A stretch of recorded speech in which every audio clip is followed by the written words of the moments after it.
Kemudian yang kedua, as-shalah ats-tsaniyah, yaitu al-asr, yaitu salat asar. Wa hiya lughatan ad-dahr.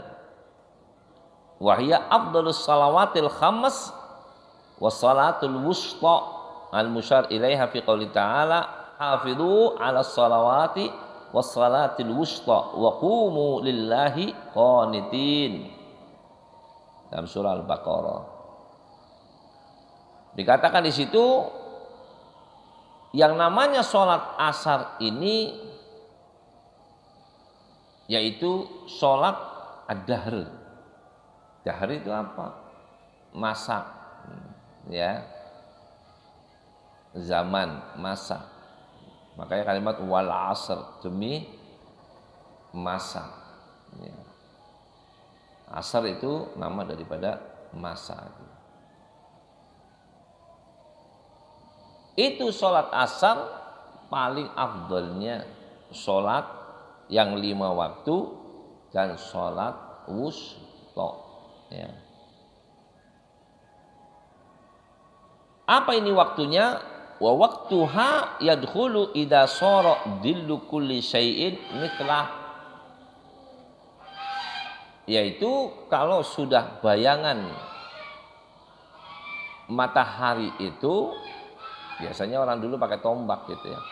Bayangan matahari itu sudah melampaui ya atau melewati daripada bayangan yang sama. Itu. Bayangan yang sama. Ya. Kalau sudah sama, ya sudah ya. Maka masuklah waktu asar. Ya intinya kalau kita lebih paham lagi, habisnya waktu duhur itu masuk waktu asar. Dan selanjutnya habisnya waktu asar masuk maghrib. Habisnya maghrib masuk waktu subuh. Isya. Habisnya isya masuk waktu subuh. Habisnya waktu subuh masuk waktu isyraq. Ya, bukan duhur, masih jauh. Ya. Waktu isyraq. Habisnya isyraq masuk waktu duha. Habisnya duha duhur. Ya, muter sama itu. Nah, ini dikatakan waktuha yadkhulu idza sara dhillu kulli syai'in mithla ghaira dhillil istiwa wa zada qalilan. Jadi dia sama seperti itu, sudah bergelincir lebih dari itu sedikit ya, habis gitu. Jadi ini sama ini jeda waktu sedikit masuk ke sana selesai ya. Habislah duhur, masuklah waktu asar. Wa yakhruju bi ghurubi qursis syamsi, yaitu tenggelamnya matahari habis masuk habis masa apa? Salat asar. Itu ya sama tadi dengan masuknya waktu maghrib habis itu. Ya. Kemudian dikatakan di sini auqatus salatul asr sab'ah. Waktu fadilah min awalil waktu biqadri istighal bi asbabi shalah. Sama kayak tadi, yaitu waktunya dari awal dengan ditambah kegiatan yang berkaitan dengan sholat. Ya, apa saja itu? Seperti tadi wudu, ya, tayamum, mandi, apa lagi? Sholat apa? Sunnah, qobliyah, atau juga apa? Intidor berjamaah, ya. Itu enggak apa-apa. Itu masih tetap dalam fadilah, ya. Awalul waktu. Supaya kita bisa kumpul, bisa jamaah, kita tunggu gitu. Enggak apa-apa. Anda tetap mendapatkan fadilah. Nah, kalau orang yang datangnya ongkang-ongkang gimana? Ya. Adzan udah denger, enggak wudu langsung, ya kan? Atau udah wudu nongkrong, enggak langsung tuh turun, enggak ya kumpul enggak. Begitu qomat baru pada lari gitu. Apakah itu orang yang baru nyelonong itu waktu qomat? Apakah itu dalam kategori fadilah? Oh tidak. Loh, katanya yang nungguin waktu fadilah, yang buat yang nunggu waktu fadilah. Buat yang ongkang-ongkang itu bukan fadilah. Ya. Sebab dia sudah mengundur-undur waktunya. Nah kalau ini kan bukan ngundur-ngundur, ini memang nunggu-nunggu. nunggu supaya bisa berjamaah. Tapi yang ditunggu malah ongkang-ongkang gitu. Ya, masa bodoh. Nggak mau tahu. Umpama, saya contohin aja. Adzan maghrib, gitu ya. Saya masih di atas, mau berjamaah. Wah, saya mungkin masih ada sibuk ngurusan ngobrol kek sama keluarga. Ngurusin ini kek, itu kek. Bukan kegiatan sholat. Nah yang di sini, udah apa? Udah nungguin dari tadi. Baru setengah jam saya turun. Kan gitu.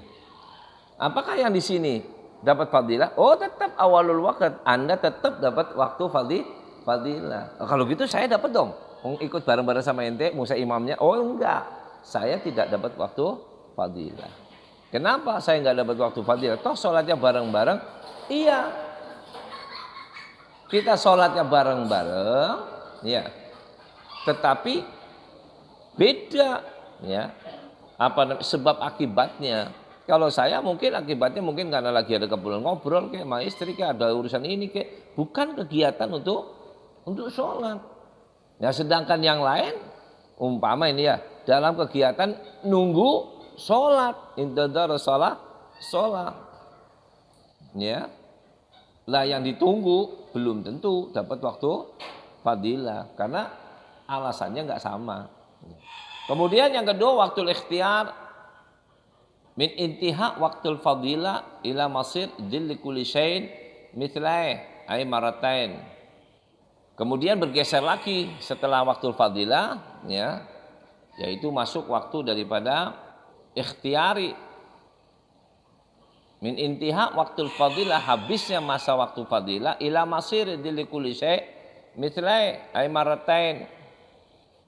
Jadi kalau bayangan itu sudah sampai 2 kali lipatnya, ya sama. Itu ikhtiar, artinya waktu-waktu yang Anda boleh pilih. Kemudian yang ketiga waktu jawazin bila karoha. Ya seperti kan tadi sama kan ikhtiar sebetulnya bisa dikategorikan sama dengan waktu jawaz. Cuma di sini diperinci lebih luas lagi. Ada yang jawaz bila karoha, ada yang jawaz pakai karoha. Yang bila karoha min intiha waktil ikhtiar ilal ispirar. Wa an yasira syu'a'u syamsi fawqa ru'usil jibal al-'aliyah. Adapun waktu yang dibolehkan yang sifatnya tidak makruh, karena ada nanti dibolehkan tapi makruh. Yaitu kapan? Kalau sudah matahari itu menguning, isfirar, yang mana matahari biasanya berada di atas gunung yang tertinggi, ya. Jadi gunung tinggi itu, artinya belum tenggelam. Tapi sudah mulai apa? Menguning, ya kan kadang kita kan lihat kan langitnya menguning gitu. Yang keempat waktu jawazim bikarohatin minat isfirar ila an yabqa minal waqti qadru ma yasa'u as-shalah. Nah kalau sudah mulai menguning walaupun itu masih waktu-waktu ya aslinya itu jawaz atau ya dibolehkan, tapi kalau sudah menguning kemudian tidak lama kemudian bergeser menuju ke tenggelamnya matahari atau ghurubus syamsi. Nah itu masih ada waktu sebetulnya dipakai untuk sholat. Itu kalaupun kita sholat di situ itu masih boleh-boleh saja. Arti kata boleh sah-sah saja sholatnya asar. Tapi di situ karohiyah. Ya. Nah karohiyahnya kenapa? Nah ini. Karohiyahnya ini karena bertepatan juga dengan apa? Tenggelamnya matahari. Ya, walaupun sebetulnya masih waktu. Masih waktu artinya waktu itu masih ada kesempatan untuk sholat. Ya bahasa kita maaf orang bilang umpama masih 5 menit nih. Adzan asar kurang 5 menit. Adzan maghrib, adzan asar maghrib kurang 5 menit gitu. Nah itu kan bahasa kita udah menguning. Dan sudah bukan menguning saja, menguning yang mengarah kepada tenggelam matahari. Nah 5 menit ini umpama ya ini saat-saat menjelang tenggelam matahari. Nah saat tenggelam matahari, anggaplah itu masih umpama 5 menit, kita sholat. Toh sholat kita ini umpama habis umpama 3 menit juga selesai. Umpama gitu ya. Nah, jadi kan berarti katanya sholat kita masih di waktunya. Belum masuk waktu adzan, maghrib, belum habis azannya. Iya, sah-sah saja Anda punya sholat. Tapi sholat itu di waktu itu makruh. Kenapa? Karena waktu itu adalah waktu saat apa? Tenggelamnya matahari. Nah itu. Karena itu saat tenggelam matahari. Kan waktu karohiyah itu saat tenggelam matahari. Enggak bagus. Tapi boleh. Boleh dalam arti kata sholatnya. Makruh dalam arti kata pelaksanaannya. Ya. Karena itu membarengi dengan tenggelamnya matahari. Tapi belum tenggelam. Kalau tenggelam gleb gitu ya itu sudah jelas habis waktu itu namanya. Kemudian yang kelima waktu hurmah. Di dalam yabqa minal waqtil qadru ma yasa'u as-shalah. Kemudian waktu yang diharamkan itu kalau andai kata Anda mengundur tadi sampai tidak mempunyai waktu yang bisa Anda laksanakan sholat itu dengan baik selama ya anggap 4 rakaat tadi gitu ya dilaksanakan dengan baik itu ya tidak ada waktu. Jadi cuma paling hanya dapat sebagian saja sholat karena sebagian sudah masuk adzan ya maghrib. Nah itu namanya waktu hurmah, artinya haram ya haram gitu melakukan waktu seperti itu. Jadi sebagian masuk sebagian enggak. Waktu udri. Kemudian yang ketujuh waktu darurah idza zalal mani' wa baqiya minal waqti qadru ma yasau takbiratul ihram. Yaitu kalau waktu darurah walaupun cuma dapat takbiratul ihram enggak apa. Ya seperti tadi orang yang lagi haid, nifas, kebetulan kurang 1/4 jam atau apa, suci, bersih gitu ya. Bersih ini ya udah sekarang saya mau mandi wudu, sholat. Mandi, wudu, sholat. Begitu takbiratul ihram. Dan bolehkah itu? Boleh. Dosakah itu? Enggak.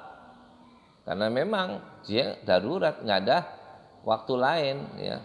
Kesempatannya cuma ada di situ.